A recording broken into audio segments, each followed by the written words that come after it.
Okay, just about ready, guys.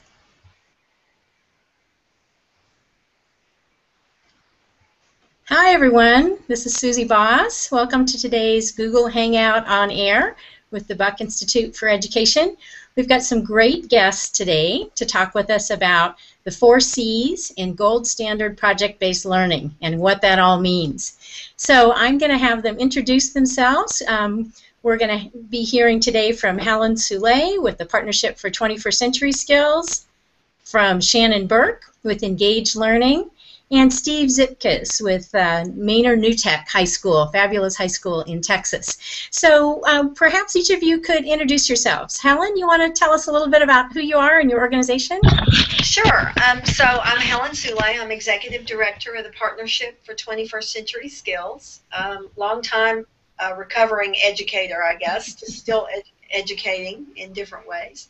The Partnership is a nonprofit organization. It's a coalition of business, education, and government leaders that really wants to position 21st century learning at the center of U.S. education. Okay, terrific. Shannon, can you tell us a little bit about yourself and your organization? Sure, thanks, Suzie. My name is Shannon Buerk, and I'm the CEO for Engaged to Learn, and we are an organization that works with mainly professional learning and coaching with school districts to help them implement inquiry-based learning or project-based learning. And we mostly work in Texas. We have about 250, almost 300 campuses now that we're working in, and about 20 districts, district-wide. And we do work on the training side and the coaching side, as well as online support. Terrific. And Steve, how about the check-in with Texas there? Tell us a little about Manor New Tech. So, hi, I'm Steve Zipkes. I'm the founding principal of Manor New Technology High School. We're a 100% project-based learning school. We opened our doors 8 years ago. We incorporate 100% PBL, 21st century skills in every single project, and integrate most of our contents are integrated, not taught in silos. So every student averages between 50 to 65 projects a year. So it's a lot of projects going on here. Wow, great. Great. Okay. Well, let's kind of get the ball rolling here by looking specifically at the 4C's, just so we're all kind of talking about the same thing. Helen, I know your organization has done a lot of the good work to help us define, identify these 4C's. What are they? Why do they matter? Do you want to give us just a little bit of background about why these particular 4C's, what the 4C's are specifically, and why these four are so important for the kind of teaching and learning that's part of the gold standard? Sure. So the 4C's are creativity, critical thinking, collaboration and innovation, and communication. And they're really important because as business and industry have told us kind of really over and over again for over 10 years that the students coming out of college and high school do not have these skills, and these are the skills that they need for the changing workforce of tomorrow and today. Okay, okay. We're going to come back to you in a minute because I know you've been spending a lot of time looking at schools and looking for evidence of these in practice. So we want to hear a little more about what you're seeing. But Shannon, maybe you could add to this conversation a little by talking about what is it you're finding that teachers and school leaders on the professional development side, what do they need to know about these 4C's, and how do they need to kind of own them themselves, you know, in their own practice? Well, that's exactly right, Suzie. What we're finding is we use an immersion model for training and for coaching, and like Helen mentioned, these are very desirable traits for students to have, and we see all that in the research and what's coming out from the business world. But what we're finding is those are not things that you can just teach a class on. You can't teach a class on critical thinking and then all the kids get it. So it has to be a process piece. It has to be something they acquire through the learning experiences that they have in the classroom. And that's the same for adults. So in education, so many times it's been, you know, when I was a teacher, we closed our door and we did our thing. And now educators are having that opportunity to collaborate and to think critically, to problem solve together, to communicate, to be creative in their craft. And as they're doing that in training experiences and then actually in systems and practice in schools, they're better able to facilitate those same kinds of traits with their students. So I think it's exciting to see the mirror in practice. It's a goal of ours always to mirror what would be happening in the classroom in training and coaching, so that really it's more of a learning community that's acquiring these skills rather than just trying to focus on how do you teach those to the students. So is the teacher and student both learning maybe in tandem about those 4C's? Yes, and leaders, even campus leaders, starting to collaborate together. All of our training we do through what we call a collaborative cohort model. So when they're training, even campus leaders and teachers, they're collaborating with each other, but then also campuses from across the state in the same cohort. So they're learning that collaboration piece even through that as well. So yeah, it's exciting to see that parallel. Terrific. Okay. Well, Steve, maybe you could help us shift to the classroom itself and help us think about those students who come into Manor New Tech High School as ninth graders. They may not be very versed yet in the 4C's and in the other aspects of really being successful in project-based learning. Help us think about, how do you scaffold this? How do you help break this down into something that's teachable and learnable, so by the time they're 12th graders, your students really are the accomplished thinkers and doers, the way I like to think of it, that we're hoping schools will produce? I think, as Shannon mentioned, that you can't just teach critical thinking. So we look at it as an entire process, as seamlessly integrated throughout the entire project. So when you think about collaboration, students are always working in groups of 2 to 3, 3 to 4, and they draw up a contract with each other, especially as freshmen. What's your role and responsibility going to be within this project? That starts the collaboration piece right there between the students. At the end of every project, students are having to give oral presentations to outside community members or to other people. They get used to the communication piece of the presentation piece. When they look at the scaffolding within the project, what the end product may be or may not be, that's where you get that autonomy and you develop that authenticity, where students get to be creative, and they get to take what the teacher has detailed within a project, and they get to design what the end product may be. It may be a multimedia piece. They get to decide on what that looks like. So they get to have that problem solving, that creative piece within there. And that problem solving piece on how do they come up with that? Well, they have to work together to figure out how's it going to work. That requires research. That requires collaboration and communication among all group members. So it's really not just teaching that one piece of the 4C's. It's taking those 4C's and integrating it into the whole process of a project. So by the end of ever a couple projects, the students have already been exposed to the 4C's and have an understanding of what that means. And the more they do it, the more versed they get in what's expected. And what's expected from freshmen is different from what's expected from seniors. And so you scaffold that up year to year. And so that's how we do it here in the school, and getting students engaged in it. Great. It's a great process. Right, and I've visited your school, and I know that your students are excellent communicators because I've seen them in action. I know they're creative problem solvers. But help the rest of our listeners understand kind of what results when you really focus on creativity, problem solving, some of those skills in a project.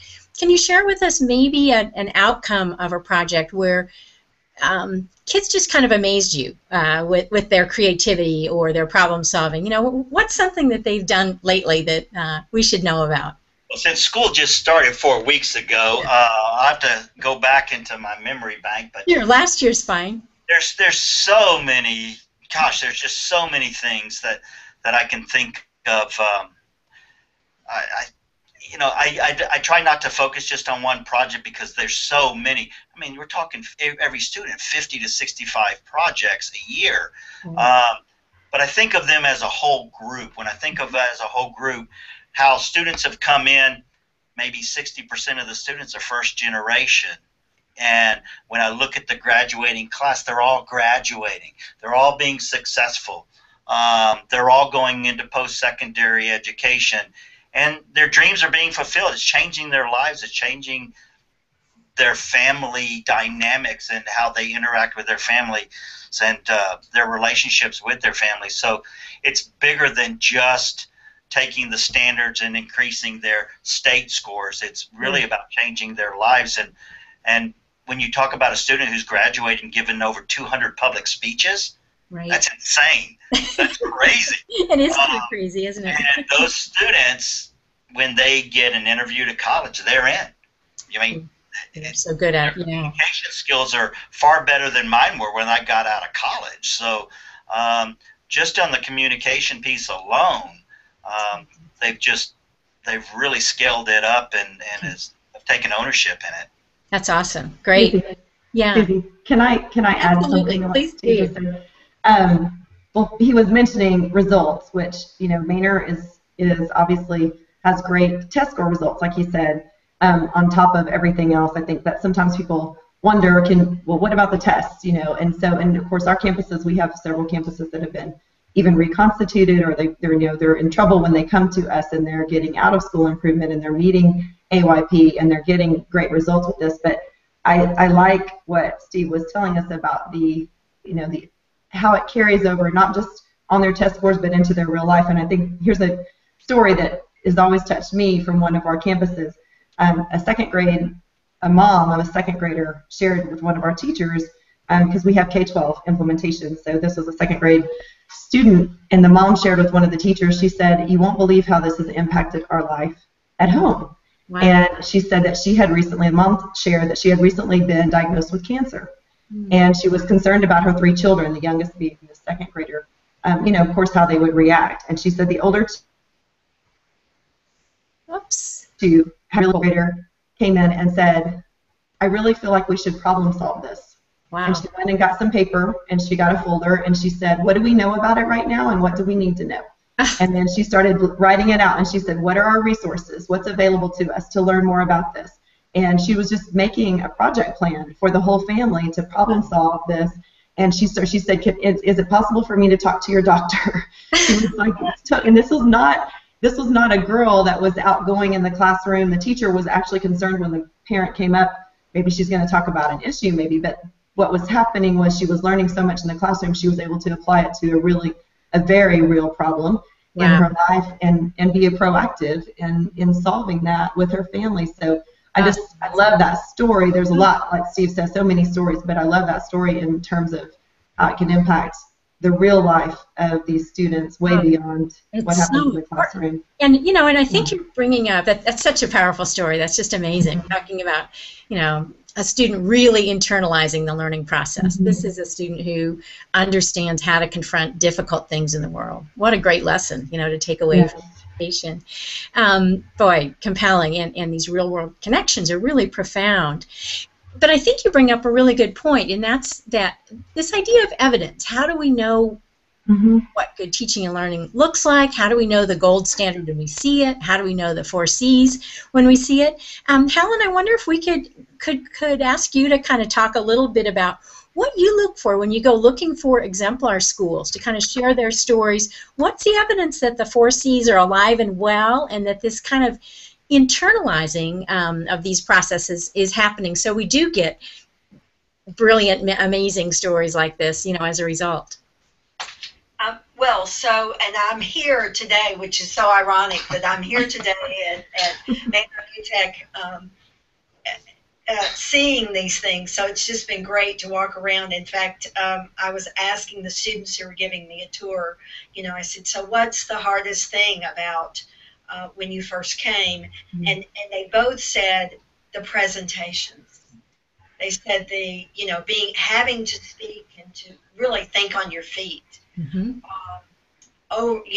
in the beginning was very, very difficult. But the things that I look for one thing is, we call it student agency. You can call it student voice. You can call it, and these students, giving this tour, you walk in a classroom, you say, "What are you doing?" And the students are well aware at a very deep level themselves what they're working on, what the goal of the class is, but also what the project is doing, and that sort of thing. You look for you know, frankly, you can walk in a school that's doing this, and you feel that climate. You know, you feel the climate and culture of risk taking, of achievement, of support. But you also see it. You see it in the things that are on the wall. You see it in the way the teachers are interacting with the students. You see it in the way that the administration, the principal, talks about the school. One of the principals that we went to said, it was an elementary school principal in Henderson, North Carolina, a small place. And she said, I am preparing my students not for middle school. I'm preparing them for life. Mm-hmm. And these kids were absolutely knew that also. They could tell you what they were thinking about even being when they grew up, and it was, you know, more than the firemen and policemen and whatever that you usually hear at, you know, second grade. Sure. So, you know, there's a lot of that kind of evidence. Sure. Okay. Observable evidence. Right, and I appreciate your, you know, talking about student agency, this sense of kids having a purpose and kind of knowing what they're about. Steve, I really felt that, you know, in your school, that your students, they're about something important. They take their learning very seriously, and that's pretty exciting to be around. Do you want to talk a little bit about the kind of the school culture that nurtures the 4Cs and nurtures the other qualities of Gold Standard PBL? You know, that doesn't happen automatically, we all know. I think that's one of the most difficult questions to answer is how do you establish that school culture that you have, and can you describe it? And, you know, year 9, I'm still having difficulty describing what it is. But really it's about creating a sense of ownership and autonomy and a sense of belonging, that this is your house, and that agency piece, that you're not going to school, you're going to some place that you care about, and that you have some sense of skin in the game, you have some ownership in. And when you have that, then what happens, just like your own house, you take responsibility for how you want your school to be, and how you want your class to be, and how you want your project or your class to be. And to me, it's really just about developing that sense of ownership and autonomy, basically agency throughout, with everyone, with your staff, with your custodians, with your teachers, with your parents, with your students. We're all in this together, and that we just described that this is our house. I love that. They have a choice. They could make it like any other school if they wanted. Right. You know? Right. But when students come in, that's not what they want. They want it to be like their house. They want it to be different, and so they take that ownership. And, you know, how do I gauge that? As an administrator, I have the highest attendance in the district every year. Discipline issues, I have hardly any discipline issues. Sure.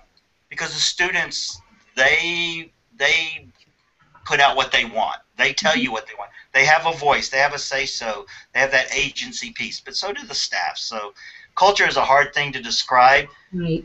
You know, I hate to say you know it when you see it, but really it's about developing that agency and that ownership. Absolutely. And as you're describing that, I mean, sometimes some teachers may think of these 4Cs as sort of extras or ancillary, but they seem to be really connected, really tied to culture, to how we interact as people sharing that same space. They seem very central. I think Shannon probably can really attest to this. You know, when we train people in the deep process of PBL, we don't teach PBL or teach our lesson and then we're going to teach the 4Cs. Right. You don't do one or the other. You put it's all seamlessly integrated there. And for some people, for business people, they come in and they get it right away. It's educators. It takes us a while to get our head around, because that's not how we were trained. That's not how we did our student teaching. That's not how we were taught. And so as students are changing, as the society's changing, we have to change with it. And with that, bringing in the 4Cs and those essential skills, not soft skills, but I call them those as essential skills to be successful. And And I'm sure Shannon sees it all the time when she's training people all over. Right. You want to add to that, Shannon? Particularly, how do you communicate broadly, to stakeholders, to parents? Steve's mentioning business community partners, but, do you want to chime in a little bit, kind of what you're seeing? Sure. So let me take the first piece and just say that one of the things we found that's really critical with educators is to really talk about growth mindset, because moving from really a fixed kind of conception and mindset, which is really what education has been about, and moving more towards the growth mindset to where, and that infuses into the culture so that everyone in the organization is looking at it as an opportunity to learn. We're working on our craft together. You have teachers asking each other for feedback, teachers asking their coaches for feedback, seeking that out, and critically thinking about each other's work and collaborating on that together. And so as that culture starts to infuse among the adults, and that growth mindset starts to build among the adults, then also it's going to create that culture among students as well, because teachers are going to, and educators are going to use that in their practice. And I see that as the hope of our education system, really, is that we all really dig in even more. We collaborate like we are now. Steve and I and David get on a call, and Bob Perlman get on a call about once every 3 months and learn from each other. And we have all these different ways now as leaders that we can connect with each other and learn from each other. And I think the more we do that in education, the more that we're able to really enhance and continue to stay, on the edge of what we need to be on top of in our profession. It's professionalizing our profession. So that growth mindset is a key piece of building that culture. And then, looking for the evidence of that, we have a way of, basically a timeline of look-fors. Typically in education, we're going in a classroom and we're looking for certain things that the teacher's doing. Mm-hmm. But in this model, you're going in classrooms, and really more often than not, you're looking for things that the students are doing, and you're asking the students the questions, and that's how you can find the evidence of the gold standard is, going in and, I'm going in and asking a kindergarten student, what are we working on? Oh, we're working on critical thinking. It's important for us because whenever we're working in the real world, they can articulate these things, but you're also seeing them happen, and they know why they're doing what they're doing. Like Steve mentioned, they're autonomous, and they're able to direct and own their own learning, and you can ask them questions. So we have a series of questions that when you're going in, you're asking students, and you're getting their responses, and that's how you're seeing that evidence. And then finally, to your last question, it's so critical that we, especially, standardized test scores are very, very important, and they are a primary means of communication that comes out about districts. Like Steve mentioned, what we're seeing in our schools is the same thing that they're seeing at Manor. Attendance is going up, engagement is going up, discipline referrals are going down. So those are key indicators to be reporting out too, besides just the standardized test scores. But it's at least, if not more important, to also be reporting out to all the stakeholders what's happening with critical thinking and creativity and collaboration and communication and those things that we value. And so having clear ways of communicating that out and making sure that those learner outcomes are just as essential as the other learner outcomes that are measured in other ways, that we're showing that we value these things, we're responding to what business is asking for, we're responding to college and career readiness through these models so that those learner outcomes are valued, reported out on, measured, and then we can continue to focus on those and enhance those.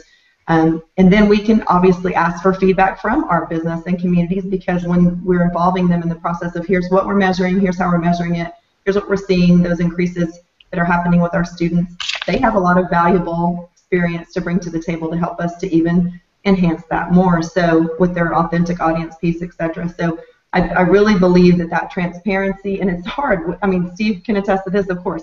You're trying to run a school, right?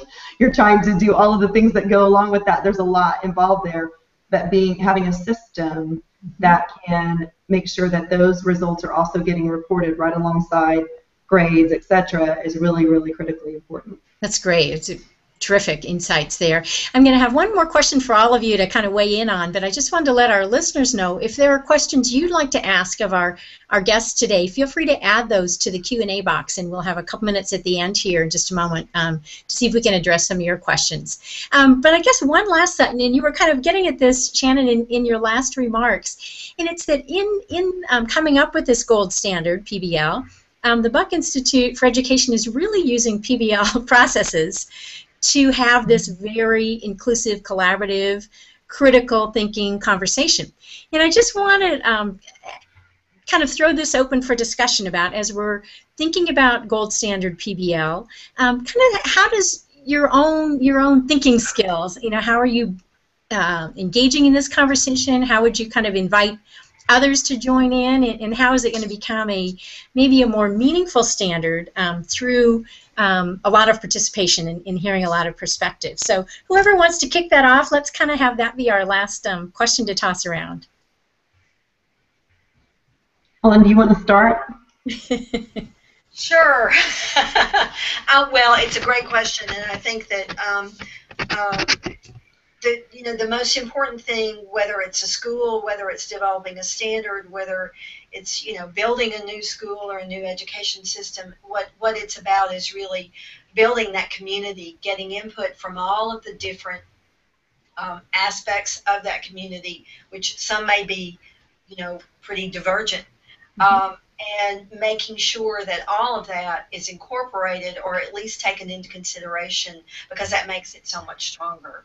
And I think that's one of the experiencing, developing PBL, developing this gold standard, I think will help bring that standard about, because it's such a strong process, and we'll all get a chance to engage in it, because I'm not in the classroom anymore. I'm not doing that, although I feel like I do it every day in work.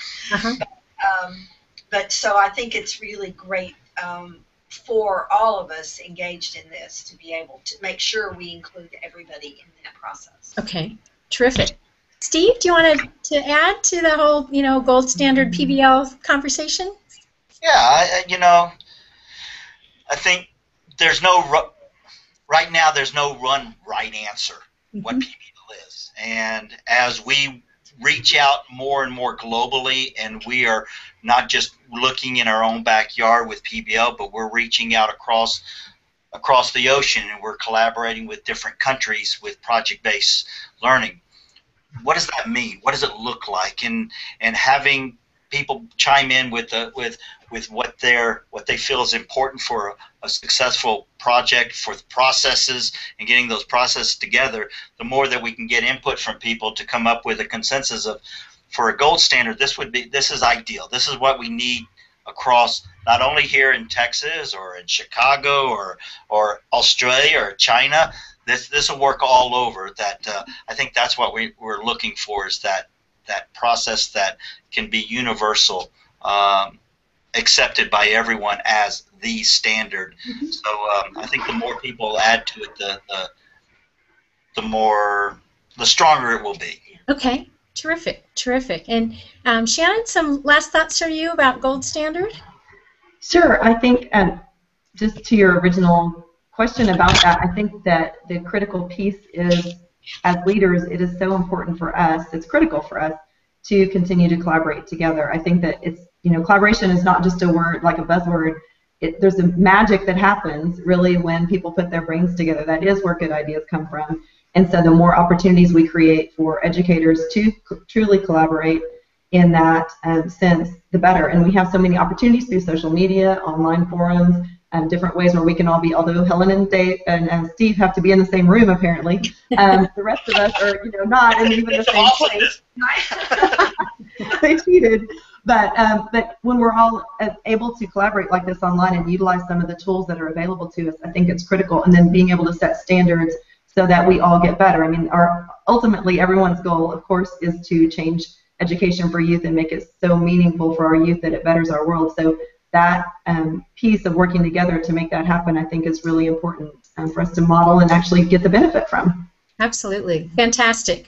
Well, this conversation is going to be continuing. I'm not seeing any questions immediately in the Q&A box, but it's an ongoing conversation. The Buck Institute for Education is inviting all perspectives, and you can join it by using Twitter with the hashtag Gold Standard PBL, or join the BIE community on Google+, add to the dialogue there, or take part in more Hangouts like this in the future. But I want to thank all of our guests today for being part of this, and I also want to put in a quick plug for a book that I wrote for BIE called PBL for 21st Century Success, where we look specifically at the 4 C's in PBL, how do you break them down? How do you scaffold them? Why are they so important? What do you look for in the classroom? So that's my own quick plug there. You can find that at BIE.org. And thank you all for joining us today, our wonderful guests, and it's been a really great, rich conversation. So thanks. And Thanks, Susie. You were a great moderator. Great. Okay. See everyone.